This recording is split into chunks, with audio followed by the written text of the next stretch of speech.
모든 것을 선으로 바꾸어 주십니다 라는 제목으로 이 시간 하나님의 말씀을 대언해 드립니다. 저는 어려운 일을 맞닥뜨리게 되면 항상 이런 버릇을 가지고 있습니다. 생각으로 두 가지를 생각하죠. 내가 과연 하나님 안에 있는가 아니면 하나님 밖에 있는가. 이것을 생각하다 보면 어느 정도 답이 나옵니다.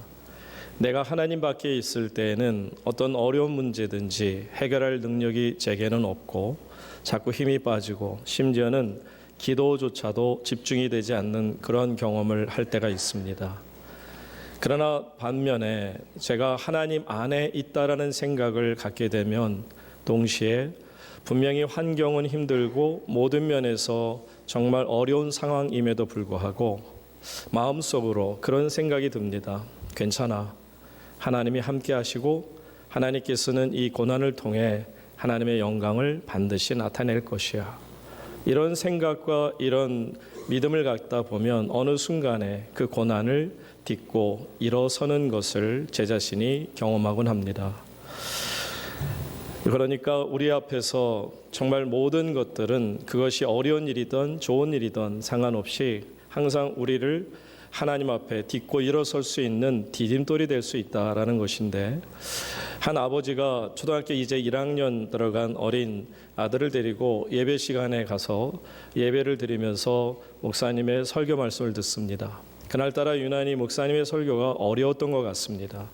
그러니까 아빠는 열심히 듣다가 도대체 오늘 목사님 설교가 너무 어려우니 뭐라 하는지도 모르겠고, 그래서 옆을 이렇게 주변을 돌아보는데 바로 옆에 앉아있는 아들을 보니까 얼마나 열심히 목사님을 쳐다보는지 그 모습에 감동을 받습니다. 아니, 나도 이해 못하는데 얘는 도대체 어떻게 목사님을 저렇게까지 열심히 쳐다보는가. 예배 끝나고 나서 아들에게 물었습니다. 아들, 너 오늘 보니까 목사님 말씀 열심히 듣던데 난 오늘 사실 어려워서 잘 모르겠거든. 오늘 목사님 말씀에 은혜 받았니? 그랬더니 저도 잘 모르겠어요 그래요. 그러면 도대체 어떻게 그렇게 목사님을 뚜렷하게 쳐다볼 수 있었니? 라고 물었더니 저는 목사님을 본 게 아니고 목사님 뒤에 우리 선생님이 가르쳐준 플러스표를 보았다는 거예요. 이게 바로 플러스표입니다. 더하기 표예요.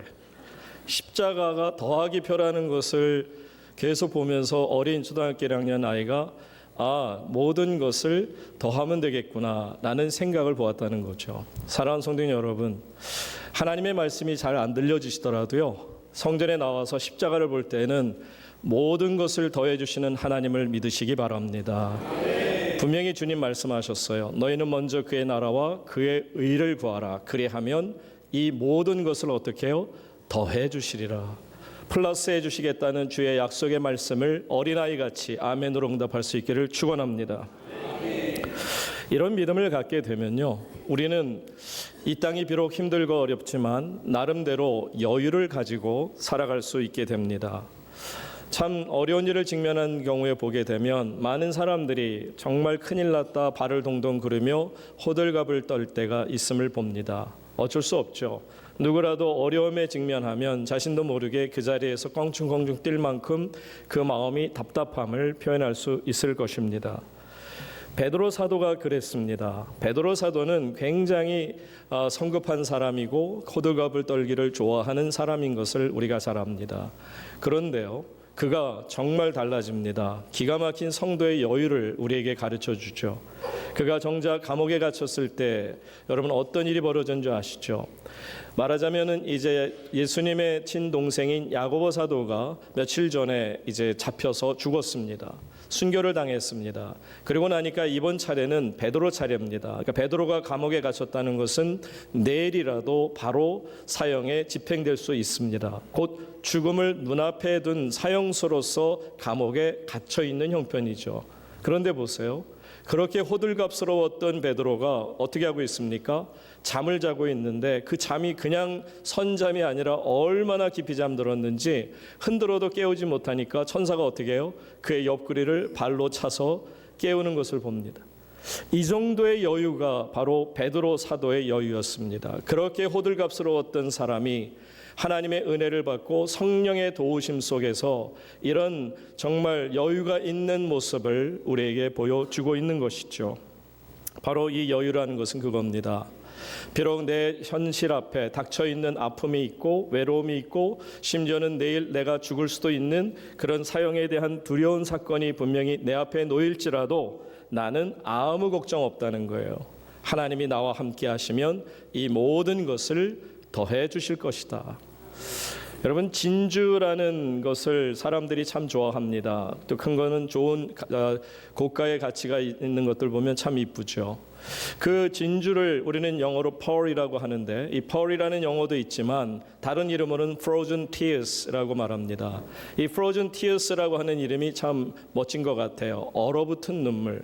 눈물이 얼다 보니까 마치 얼음처럼 고체처럼 그렇게 영롱하게 맺혀지는 경우에 이것이 진주가 된다. 눈물이 얼어붙은 게 진주다.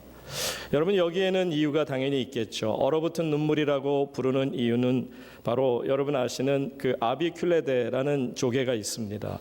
이 아비큘레데라는 조개는 이제 숨을 쉬기 위해서 문을 열고 그리고는 호흡을 하는 가운데 모래알이 때로 그의 여린 속살로 파고들 때가 있습니다. 그러면 이 조개의 입장에서는 이걸 빼놓을 도리가 없잖아요. 그래서 이제 나름대로 애를 쓰는 모습을 봅니다.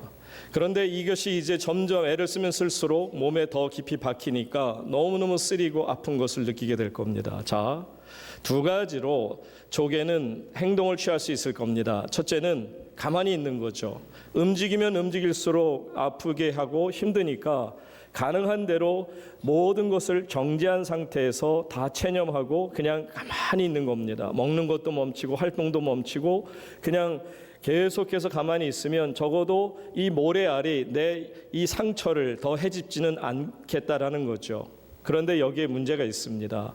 이 상처를 헤집지는 않지만 가만히 있다 보면 어느 순간 그 모래 주변의 상처가 곪게 되고 상처가 나서 썩게 되면 결국 조개는 썩게 되는 것, 죽음을 말하는 것이죠. 그러나 반면에 이제 이 모래 하나를 없애기 위해서 나름대로 이리저리 몸부림을 치고 애를 쓰다 보면 이제 그 몸에서 라카라고 하는 물질이 생성이 되게 되죠. 그러면서 이 라카가 점점 작은 모래알을 덮습니다. 점점 두껍게 덮다 보면 나중에 가서 바로 이것이 사람들이 그렇게 아름답다 생각하는 영롱한 진주가 될 수 있다라는 것입니다. 이처럼 그 조개의 이름을 Frozen Tears라고 하는 이름이 가장 적합하게 어울린다고 생각합니다. 여러분, 우리는 인생의 삶에 있어서 이 조개처럼 두 가지 중에 하나를 할 수 있습니다. 내게 아픔이 옵니다. 고통이 있습니다. 외로움이 있습니다. 슬픔이 있습니다. 그러다 보니까는 너무 슬프고 너무 아프니까는 내가 할 수 있는 방법은 아무것도 안 하고 가만히 있을 수 있어요. 그러면 그 고통이 조금 잦아지는 것처럼 느껴지겠지만 여러분 아시는 것처럼 어느 순간에 썩어버리고 그래서 이것으로 죽음을 맞게 될 겁니다. 그런데 반면에 내게 모래알 같은 인생의 어려움이 내 속살, 여린 속살을 파고드는 것처럼 파고들어와서 내가 괴로움을 느끼고 아픔을 느끼지만 이 아픔을 이기고자 하나님 앞에서 기도하며 정말 말씀대로 살려고 애를 쓰고 몸부림치다 보면 어느 순간에 라카라는 물질이 생성되는 것처럼 하나님의 은혜의 물질이 나를 덮고 덮어서 마침내는 영롱한 진주와 같은 복된 삶이 될 줄로 믿습니다. 그래서 우리는 이 둘 중에 하나를 택해야 되는 것인데 당연히 믿음의 사람들이니 우리는 기도로 하나님 앞에 몸부림침이 마땅한 것입니다. 자, 이처럼 하나님 앞에서 하나님의 말씀 앞에 내 힘들고 어려운 사정을 아랠 때 이런 믿음의 고백이 있으면 참 좋겠어요. 참 담대하지 않습니까? 28절 오늘 로마서를 통해 주시는 귀한 말씀이 우리에게 들려집니다. 저는 이것이 여러분의 고백이 되었으면 참 좋겠습니다. 함께 28절 읽습니다. 시작.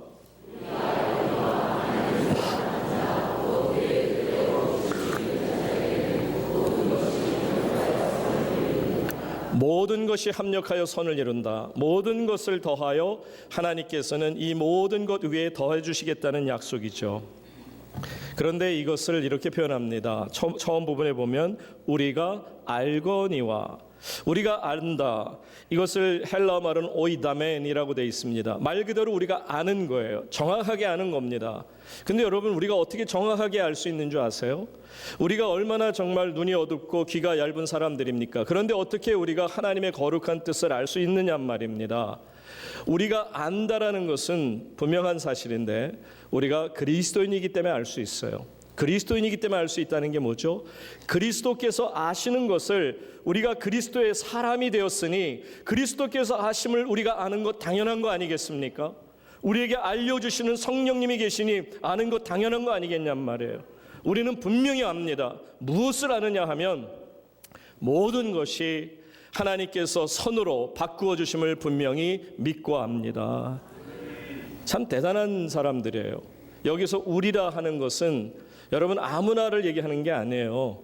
여기서 우리라는 것은 세상 사람들을 얘기하는 게 아닙니다. 여기에서 우리는 곧 하나님의 자녀를 말씀하고 있어요. 그러면 하나님의 자녀란 어떤 분일까요? 이 자리에 무조건 예배하러 나오면 하나님의 자녀가 되는 것입니까? 하나님의 자녀를 오늘 28절 본문에서 이렇게 우리에게 설명하십니다. 우리가 알거니와 하나님을 첫째 어떻게 하는 자? 사랑하는 자. 하나님을 사랑하는 자가 하나님의 자녀라는 것입니다. 두 번째, 하나님의 자녀는 누구냐? 곧 그의 뜻대로 부르심을 입은 자들이라는 것이죠. 우리가 하나님을 사랑합니다. 그리고 내 뜻대로 사는 게 아니라 이제는 나를 부르신 그분의 뜻대로, 하나님의 뜻대로, 말씀대로 살아가겠다 애를 쓰는 이분들이 하나님의 자녀라는 것이죠. 그러니까 여러분 보세요. 아무에게나 합력해 선을 이루는 게 아니에요. 아무한테나 그저 정말 악이 선으로 변하는 게 아니라는 겁니다.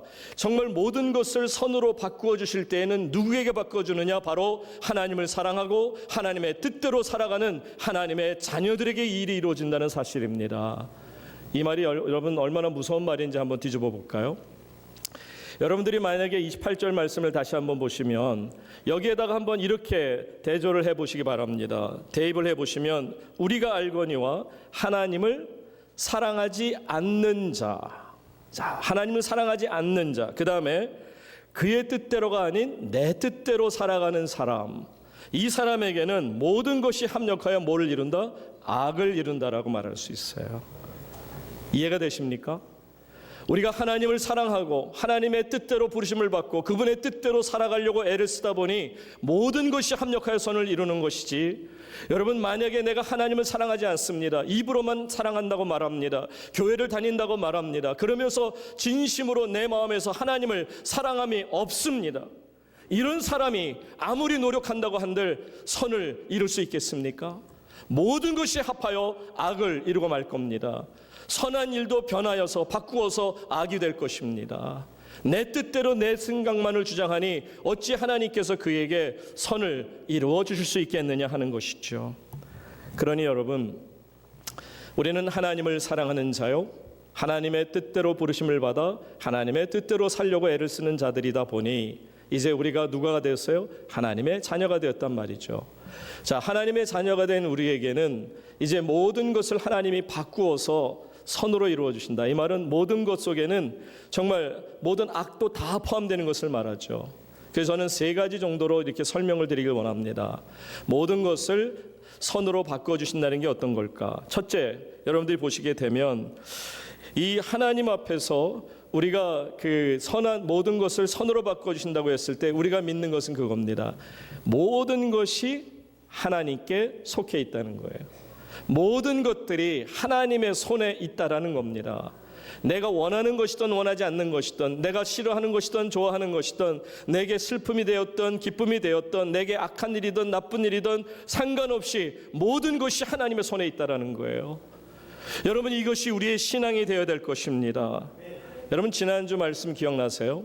신앙인의 용기라는 제목으로 하나님의 말씀을 대언해 드릴 때 빌립보 교회 성도들에게 사도 바울이 이렇게 위로의 말씀을 드렸잖아요. 에바브로디도를 통해서 빌립보 교우들이 얼마나 사도 바울이 감옥에 갇힌 일로 인해서 걱정하고 근심하고 정말 낭망하는지를 아시고, 그리고는 거기에 대해서 위로의 말씀을 주는 장면. 그래서 빌립보서 1장 12절 말씀 아마 여러분들 기억하실 겁니다. 다 같이 한번 읽습니다. 시작. 형제들아,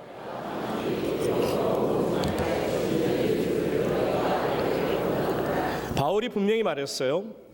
당신들이 걱정하는 것처럼 내가 옥에 갇혔습니다. 나도 때로는 정말 내가 왜 옥에 갇혀야 되는가 억울할 수도 있습니다. 그런데 정말 중요한 것은 내가 옥에 갇힘으로 인하여 오히려 복음의 전파가 전진할 수 있었다. 진전이 있었다라는 거예요. 여러분, 이 말이 뭔지 아세요? 여러분, 제가 옥에 갇힌 건 맞아요. 억울한 건 맞습니다. 그런데 놀라운 것은 하나님께서 모든 것을 선으로 바꾸어 주셨습니다. 오히려 이것이 복음 전파하는 일에 진전이 되었습니다. 여러분, 이게 얼마나 놀라운 우리 신앙인들의 고백입니까? 이러니까 세상 마귀가 우리를 잡으려도 잡을 수가 없는 거예요. 고난이라는 것을 우리를 아주 파묻히도록 우리의 위에다가 그냥 무거운 짐을 쏟아 넣어도 기가 막히게 하나님의 백성들은 모든 것을 하나님께서 바꾸셔서 선으로 만들어 주실 것이다. 여러분, 이게 얼마나 놀라운 일입니까? 자, 모든 것이 하나님의 손에 있다. 두 번째는 정말 모든 것이 선으로 바꿔주신다는 이야기는 두 번째는 바로 그겁니다. 모든 것을 통해서 하나님이 무엇을 이루신다? 구원을 이루신다. 여러분, 이런 일이든 저런 일이든 내 주변에 일어난 일들을 봅니다. 너무 어렵죠. 정말 힘듭니다. 우리가 근시안의 어떤 앞에 가까이밖에 보지 못하는 그런 고도의 근시안을 가지고서 어떻게 우리가 하나님의 이야기를 알 수 있겠으며 왜 내 주변에 이런 일들이 일어난지를 제대로 알겠느냐 말입니다. 그런데 결론은 나와 있어요. 이 모든 일들, 내가 알던 알지 못하던 깨닫지 못하던 깨닫던 상관없이 하나님 안에서 모든 일들을 통해 무엇을 이루신다고요? 구원을 이루어 주심을 믿습니다. 여러분, 요셉을 보세요. 요셉이 티네이저 시절에 그만 형들에 의해서 팔리게 됩니다.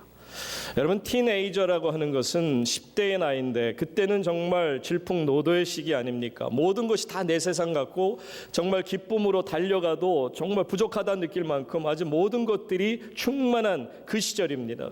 그런데 어쩌자고 그 정말 주옥 같은 그 시절, 인생에 있어서 가장 뛰어놀기 좋고 힘 있는 그 시절에 노예로 팔려가고 옥에 갇히게 되고, 여러분, 이게 웬 말입니까?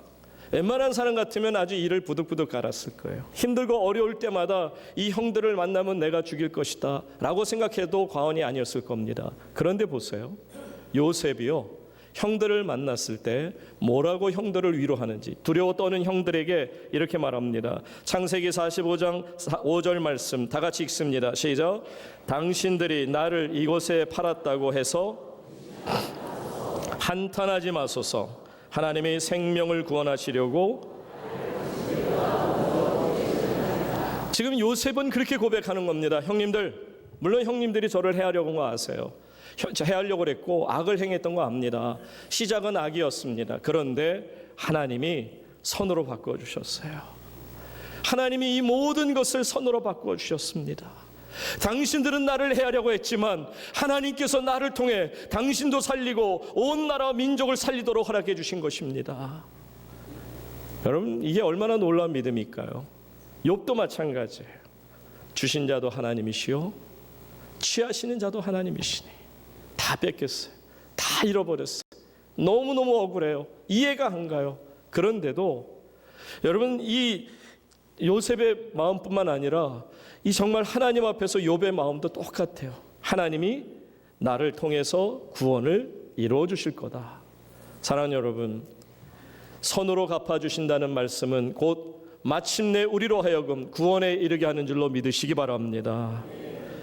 세 번째는 바로 이 모든 일에는 하나님의 사랑이 있다. 그러니까 모든 것이 선으로 바꾸어 주신다라는 건요, 하나님의 사랑이 언제나 우리를 지키시고 보호해 주신다라는 겁니다. 그러니까 보세요. 내게 당한 질병, 고통, 아픔, 걱정, 근심, 이런 실패조차도 다 합쳐서 결국은 하나님의 사랑 안에서 귀하고 아름다운 결정체로 만들어지는 거예요. 진주 같은 frozen tears, 정말 아름다운 진주같이 될 것이라는 거예요. 여러분, 어떤 분이 만약에 이제 기도를 한다고 생각해 보세요. 병이 들었어요. 병이 들다 보니까 기도를 하죠. 뭐라고 기도합니까? 하나님, 내게서 이 병을 멀리 해 주십시오. 내게서 이 병을 고쳐 주십시오. 그래서 과연 하나님께서 그의 간구를 들으시고 병을 고쳐주셨어요. 얼마나 놀라운 믿음이고 감사할 일입니까? 그런데 이 믿음보다도 하나 더 위에 업그레이드된 믿음이 있어요. 그것은 뭐냐면 하나님께서 사랑하시기 때문에 오늘 내게 이 아픔을 주신 줄로 믿습니다. 하나님의 사랑이 나를 떠나지 않으실 줄로 믿습니다. 이런 믿음의 고백도 상당히 믿음이 높은 거죠. 그런데 더 높은 믿음의 차원이 있을 거예요. 어떤 기도냐면 이런 겁니다. 하나님이 나를 사랑하셔서 오늘 내게 이런 질병을 주시고 이런 아픔과 고통을 주셨는데 마침내는 이 모든 일들이 합하여 하나님께 영광 돌리게 될 줄로 믿습니다. 여러분, 누가 있어서 이런 사람들을 막을 수 있겠어요? 마귀가 어떤 권모술수를 쓴들 이런 믿음을 가진 자를 붙잡아 둘 수 있겠느냐 말입니다. 사랑하는 여러분, 하나님께서 사랑이십니다. 그 사랑이신 하나님이 우리를 붙들어 주셔서 마침내 모든 것을 선으로 바꾸어 주시는 하나님이심을 믿으시기를 주의 이름으로 축원합니다. 여러분, 그러다 보면 하나님의 사랑이 점점 더 내 가슴에 막 사무치게 되죠. 여러분들이 교회에 나오신 걸 한번 생각해 보세요. 여러분들이 하나님을 먼저 알고 그리고 하나님 전에 나온 것이라 생각하십니까? 아니면 하나님께서 나를 부르셨기에 내가 주 앞에 나온 것이라 생각하십니까? 분명한 사실은 내가 하나님을 택한 것이 아니고 내가 교회에 나와 준 것이 아니고 이 수많은 사람들 중에 나를 택하시고 부르셔서 하나님의 백성이 되게 하신 줄로 믿습니다. 그러므로 여러분, 두려워하지 마시고 모든 것을 선으로 바꿔주신다는 하나님의 능력이 있는데 왜 우리가 뒤로 물러서겠습니까? 오직 감사함으로 이 한 해를 정말 기쁨 충만함으로 살아가기를 주의 이름으로 축원합니다.